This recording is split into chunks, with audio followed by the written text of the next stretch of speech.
आपण पाहत आहात केएस न्यूज मराठी।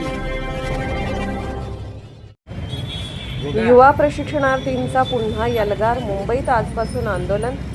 विधानसभा निवडणुकीपूर्वी लाडका भाऊ म्हणत सत्तेवर आलेल्या महायुतीने राज्यातील 1,34,000 युवकांना मुख्यमंत्री युवा प्रशिक्षणार्थींच्या माध्यमातून प्रथम 6 महिने व त्यानंतर 5 महिने रोजगार दिला। हाताला काम दिले, पण आता मुदत संपल्याने त्यांच्यावर बेरोजगाराची कुऱ्हाड कोसळली आहे। मायबाप सरकारने या युवकांना सन्मानाने पुन्हा सेवेत घ्यावे, त्यांचा प्रश्न सोडवावा। शासनाने ज्या घोषणा आश्वासने दिलेली आहेत ती पूर्ण करावीत म्हणून मागील वर्षभर आम्ही संघर्ष करत आहोत, पण शासनाने त्याकडे जाणीवपूर्वक दुर्लक्ष केले आहे। शासनाने युवा प्रशिक्षणार्थींच्या मागण्या मान्य कराव्यात, यासाठी मंगळवारपासून मुंबई आझाद मैदानात राज्यभरातील युवा प्रशिक्षणार्थी आंदोलन करणार आहेत। त्याची शासनाने दखल घ्यावी असे आवाहन चिकलगी भुयार मठाचे मठाधिपती तथा श्री संत बागडे बाबा मानवमित्र संघटनेचे सर्वेसर्वा युवा प्रशिक्षणार्थींसाठी राज्यभर आंदोलन करणार हबप तुकाराम बाबा महाराज यांनी आयोजित पत्रकार परिषदेत काय भूमिका मांडली ते पाहूया।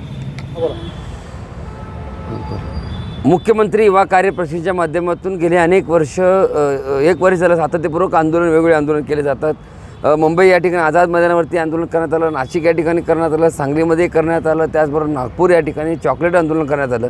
त्या ठिकाणी आमच्या मुलांच्यावरती लाठीचार्ज देखील करण्यात आला।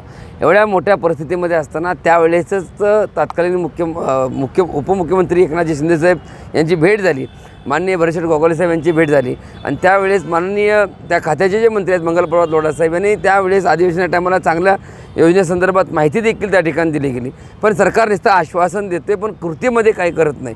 म्हणून पुन्हा एकदा ज्या ठिकाणी काम करतात त्या ठिकाणी ज्या 10% आरक्षण असेल, 6 लाख रुपये असेल, ह्या नुसतं बतवण्यात आल्या त्या, पण काम मात्र झिरो आहे। म्हणून पुन्हा एकदा श्री संत बागडे बाबा मानवमित्र संघटना व युवा कार्यप्रशिक्षणाच्या माध्यमातून मुंबई आझाद मैदान या ठिकाणी दिनांक 25/2/2026 पासून बेमुदत जोपर्यंत अधिवेशन चालू आहे त्या काळामध्ये सरकारचं लक्ष वेधण्यासाठी व आमच्या मागण्या मान्य व्हाव्यात आहे त्या ठिकाणी रोजगार उपलब्ध करून देतो म्हणून माननीय एकनाथ शिंदे साहेबांनी सातत्यपूर्वक सांगितलेलं आहे, ते कुठेतरी पूर्ण व्हावं म्हणून आम्ही पुन्हा आंदोलन करण्याचा इशारा सरकारला देतोय। आमची गांभीर्याने दखल घ्यावी, आम्हाला लाठीचार्ज मारला तिथं मारला जाता इथं जीव मारा या भावनेसाठी आम्ही आझाद मैदानावरती आमचा जीव गेला तरी बेहत्तर, कारण एवढं सगळ्या गोष्टी करून सातत्यपूर्वक जर एखाद्या गोष्टीचा पाठपुरावा करून सरकार देतो म्हणत असेल आणि तुम्ही जर देण्याची भावना तुमची जर नसेल तर मग आम्हाला आशंका दाखवलं। जिल्हा परिषद निवडणुकीमध्ये सांगितलं गेलं की तुमचा विचार करणं गरजेचं आहे, तुमच्या योजना अडचणीत आहेत।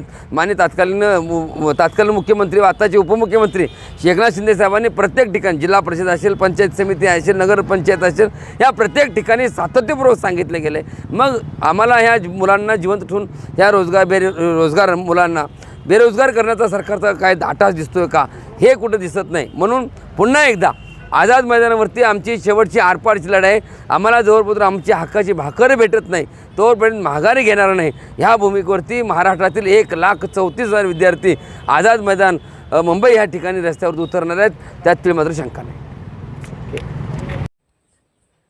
केएस न्यूज मराठी चॅनलला लाईक करा, शेअर करा आणि सबस्क्राईब करा।